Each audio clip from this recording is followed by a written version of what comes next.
చూస్తున్నాం గ్యారంటీ స్కీమ్ల కోసం దరఖాస్తుల స్వీకరణ ప్రారంభమైంది. వచ్చే నెల 6 వరకు దరఖాస్తుల స్వీకరణకు గడువు విధించారు. పట్టణాల్లో ఉంటున్న వారి దరఖాస్తు ఎలా అనే దానిపై గందరగోళం నెలకొంది. ఈ అనుమానాలపై అధికారులు క్లారిటీ ఇచ్చారు. లబ్ధిదారులు స్వయంగా దరఖాస్తు ఇవ్వాల్సిన అవసరం లేదంటున్నారు అధికారులు. గ్రామాల్లో మీ తరపున మీ బంధువులు కూడా అప్లై చేయవచ్చంటూ అధికారులు సూచిస్తున్నారు. మీ ఆధారు, రేషన్ కార్డు వివరాలు సమర్పిస్తే సరిపోతుందంటున్నారు అధికారులు. కొన్ని చోట్ల అప్లికేషన్లకు డబ్బులు తీసుకుంటున్నట్లు ఆరోపణలు కూడా వస్తున్నాయి. రూపాయి కూడా చెల్లించక్కర్లేదంటున్నారు అధికారులు. అప్లికేషన్లు అమ్మితే ఫిర్యాదు చేయాలని అధికారులు సూచిస్తున్నారు. పలు చోట్ల దరఖాస్తులు దొరక్క ఇబ్బందులు పడుతున్న పరిస్థితి కనబడుతోంది. కలర్ జిరాక్సులు తీసుకెళ్తే అధికారులు ఒప్పుకోవడం లేదు. మొత్తం మీద గ్యారంటీ స్కీమ్లకు సంబంధించి దరఖాస్తుల స్వీకరణ మొదలు కావడంతో స్థానికుల్లో సాధారణ ప్రజానికానికి గందరగోళం నెలకొంది. ముఖ్యంగా ఇటు మున్సిపాలిటీల్లో, పట్టణాల్లో ఎలా అప్లై చేసుకోవాలన్న దానిపై కొంత క్లారిటీ లేకపోవడంతో అధికారులు దీనిపై వివరణ ఇచ్చారు. లబ్ధిదారులు స్వయంగా దరఖాస్తు చేసుకోవాల్సిన అవసరం లేదని, లబ్ధిదారుల తరపున వాళ్ళ బంధువులు ఎవరైనా సరే దానికి సంబంధించినటువంటి నిర్ధారిత ఆధారాలు సమర్పిస్తే చాలంటూ కూడా అధికారులు చెప్తున్నారు. ఇక కొన్ని చోట్ల దరఖాస్తులు అమ్ముకోవడానికి కూడా అధికారులు సీరియస్గా తీసుకుంటున్నారు. ఎవరైనా దీనికి సంబంధించి ఫిర్యాదు చేయవచ్చంటూ అధికారులు చెప్తున్నారు. మా ప్రతినిధి రమేష్ లైవ్లో జాయిన్ అవుతున్నారు. రమేష్, కాంగ్రెస్ ప్రభుత్వం చాలా ప్రతిష్టాత్మకంగా దీన్ని అమలు చేయాలనుకుంటున్న గ్యారంటీ స్కీమ్లకు సంబంధించి ఇవాళ నుంచే దరఖాస్తుల స్వీకరణ జరుగుతోంది. అయితే దరఖాస్తులు ఎలా చేయాలనే దాని విషయంలో కొంత పట్టణ ప్రాంతాల్లో అయితే ఇంకా కన్ఫ్యూజన్ ఉంది. సో దీనికి సంబంధించి అధికారులు ఎలాంటి క్లారిటీ ఇచ్చారు? రైట్, ఈ రోజు ప్రారంభమైనటువంటి ప్రజాపాలనలో దరఖాస్తుల స్వీకరణలో వేల సంఖ్యలో కూడా అప్లికేషన్స్ రావడం జరిగింది. గ్రామాన కూడా గ్రామ సభలు నిర్వహించి గ్రామాలు, మున్సిపాలిటీలు, మొత్తం పట్టణాలు మొత్తం తేడా లేకుండా అధికారులంతా కూడా సమాయత్తం కావడం జరిగింది. ఉదయం నుంచి కూడా ప్రారంభమైనటువంటి ఈ కార్యక్రమానికి పెద్ద సంఖ్యలో కూడా అప్లికేషన్స్ అయితే రావడం జరిగింది. ఇక పట్టణాల్లో నివసించే వారు కాస్త వారి డైలమాలో ఉన్నటువంటి పరిస్థితి కనిపిస్తుంది. చాలా వరకు వాళ్ళంతా కూడా అప్లై చేసుకుంటున్నారు. మేము గ్రామాలకు వెళ్ళాలి, ఎలా అప్లై చేసుకోవాలని కూడా కాస్త కన్ఫ్యూజన్ లో ఉండడం జరిగింది. కానీ అధికారులు మాత్రం నిన్నటి నుంచి చాలా స్పష్టంగా చెప్తున్నారు.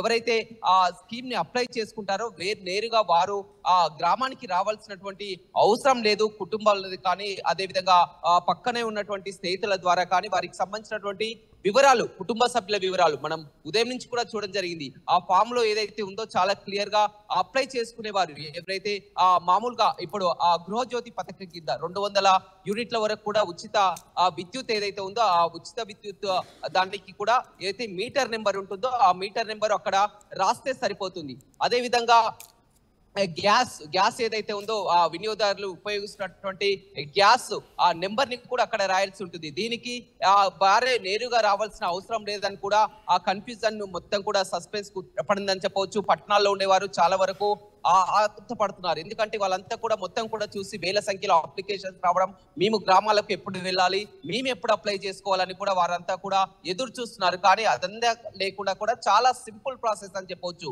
కుటుంబంలో ఎవరైనా సరే వారి అంతా కూడా అప్లై చేసుకునే వీలు ఉంటుందని చెప్పవచ్చు.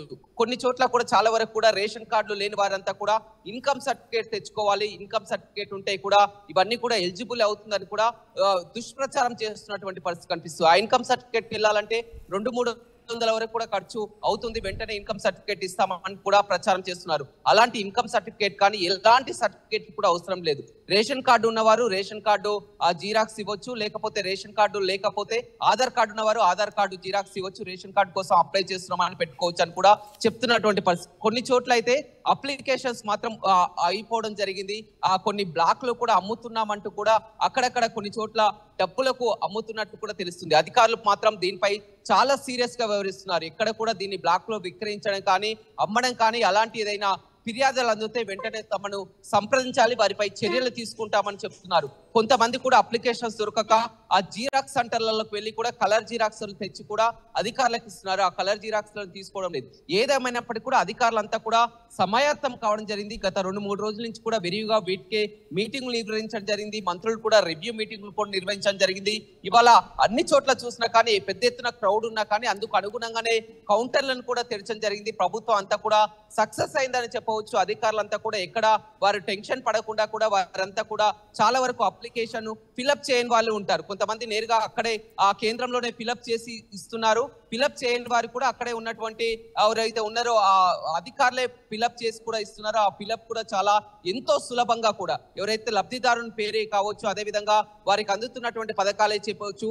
ముఖ్యంగా వారికి కావాల్సింది ఏదైతే ఉందంటే ఏవైనా రేషన్ కార్డు ఉన్నవారు ration card xerox, Aadhaar xerox రెండు కూడా జతపరచాల్సి ఉంటుంది. ఇక కరెంటు మీటర్ ఇంట్లో వాడుతున్నటువంటి ఆ మీటర్ నెంబర్ చెప్పాల్సి ఉంటుంది. గ్యాస్ వినియోగిస్తున్నటువంటి ఆ గ్యాస్ నెంబర్ అయితే ఉందో ఆ నెంబర్ వేయాల్సి ఉంటుంది. మిగతా వివరాలే ఉంచాల్సి ఉంది. పట్టణ ప్రజలు ఆందోళన పడాల్సిన అవసరం లేదు. వారంతా కూడా సెలవు పెట్టుకొని కూడా గ్రామాలకి రావాల్సినటువంటి అవసరం ఎంత మేరకు కూడా లేదని కూడా అధికారులు ఇప్పటికే చెప్తున్నారు.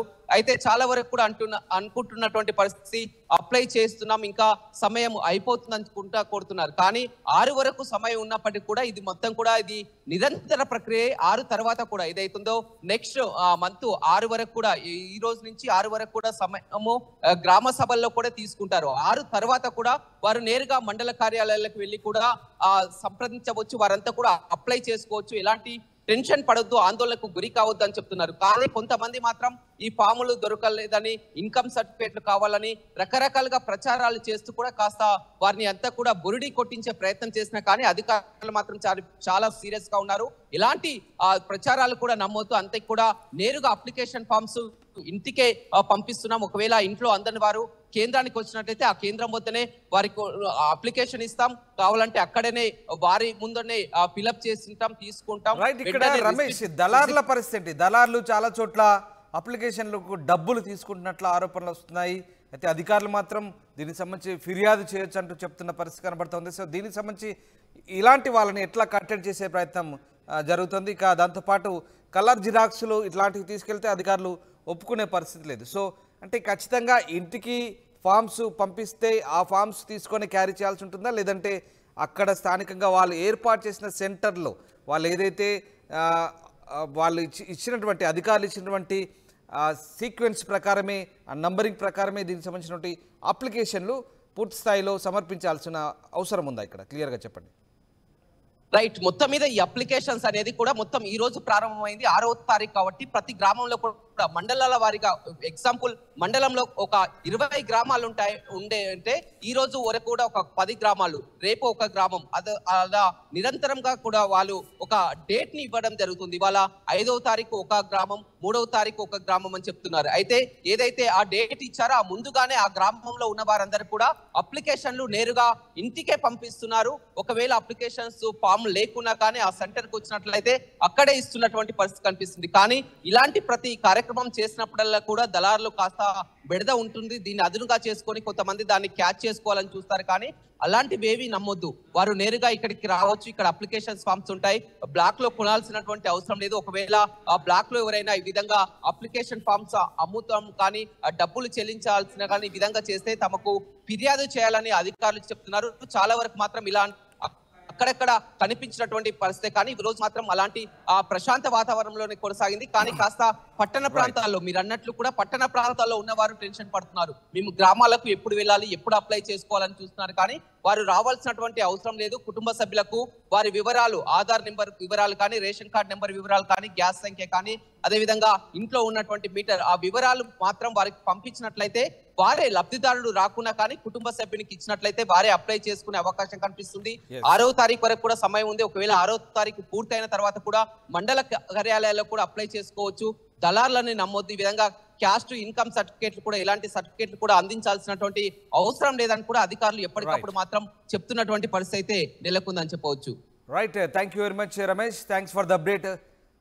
మీరు కొన్ని సందేహాలు తీర్చారు. Thank you very much. మొత్తం మీద ఈ అనుమానాలపై అధికారులు కూడా క్లారిటీ ఇచ్చారు. దరఖాస్తులు ఎలా తీసుకుంటున్నామనే విషయం కూడా అధికారులు చెప్తున్నారు. పట్టణాల్లో ఉండే, పల్లెల నుంచి పట్టణాల్లో వచ్చి ఉంటున్న వాళ్ళకి సంబంధించి చాలా క్లియర్గా చెప్పారు. వాళ్ళు ఖచ్చితంగా ఊళ్ళకి రావాల్సిన అవసరం లేదు. ఈ దరఖాస్తులు ఫిల్ చేయడానికి కేవలం లీవులు పెట్టి, సెలవులు పెట్టి మరి ఊళ్ళకి రావాల్సిన అవసరం లేదు. వాళ్ళకి సంబంధించిన ఆధారాలు, ఆధార్ కార్డు కానీ లేదంటే రేషన్ కార్డు ప్రూఫ్స్ కానీ, వాళ్ళకి సంబంధించిన బంధువులు ఎవరైనా సరే ఆ దరఖాస్తు ఫామ్తో జత చేస్తే సరిపోతుంది. దాంట్లో ఆ డీటెయిల్స్ నింపితే సరిపోతుందంటూ అధికారులు చెప్తున్నారు. ఇక అలాగే బ్లాక్లో ఈ అప్లికేషన్లు అమ్మేవారిని అస్సలు నమ్మకూడదు. ఎవరికి రూపాయి ఇవ్వకూడదు. ఖచ్చితంగా అలాంటి ఏమైనా ఉంటే ఫిర్యాదు చేయమంటూ అధికారులు కూడా చెప్తున్న పరిస్థితి. మొత్తం మీద దరఖాస్తులు దొరకైతే కొన్ని చోట్ల ఇబ్బందులు పడుతున్నారు, కొన్ని చోట్ల కలర్ జిరాక్సులు పెడుతున్నారు. అయితే కలర్ జిరాక్స్ మాత్రం యాక్సెప్ట్ చేసే పరిస్థితి లేదు. చాలా సులువుగా ఉంది. ఆర్టీవీ కూడా మీకు నిన్న మొన్న దీనికి సంబంధించి చాలా వీడియోలు చూపించాం. మీరు మరొకసారి అవసరమైతే యూట్యూబ్ ఛానల్లోకి వెళ్ళి చూసుకోవచ్చు. ఖచ్చితంగా ఆ ఫామ్స్ని ఎలా నింపాలి, ప్రజాపాలన దరఖాస్తు సంబంధించినటువంటి ఫామ్, అభయహస్తం ఫామ్ ఎలా ఉందో దాన్ని ఎలా నింపాలి, దీనికి సంబంధించినటువంటి మొత్తం స్కీమ్లన్నీ కూడా ఒకే ప్రొఫార్మాలో జత చేశారు. సో దానికి సంబంధించి ఆర్టీవీలో కూడా చాలా క్లియర్గా చెప్పడం జరిగింది. ఎలా నింపాలో, ఎంత సులువుగా ఉంటుందో కూడా మేము మా వంతు ప్రయత్నం చేశాము. సో కన్ఫ్యూజ్ కావద్దు, ఖచ్చితంగా దాని ప్రకారమే అధికారులు చెప్తున్న సూచనలు ఫాలో అవ్వండి. మరొకసారి మా ప్రతినిధి దీనికి సంబంధించి అధికారులు ఏం చెప్పారు, ఎలా దీన్ని దరఖాస్తులు సమర్పించాలనే విషయం కూడా మీకు చెప్పే ప్రయత్నం చేశారు. మరొకసారి చూడండి.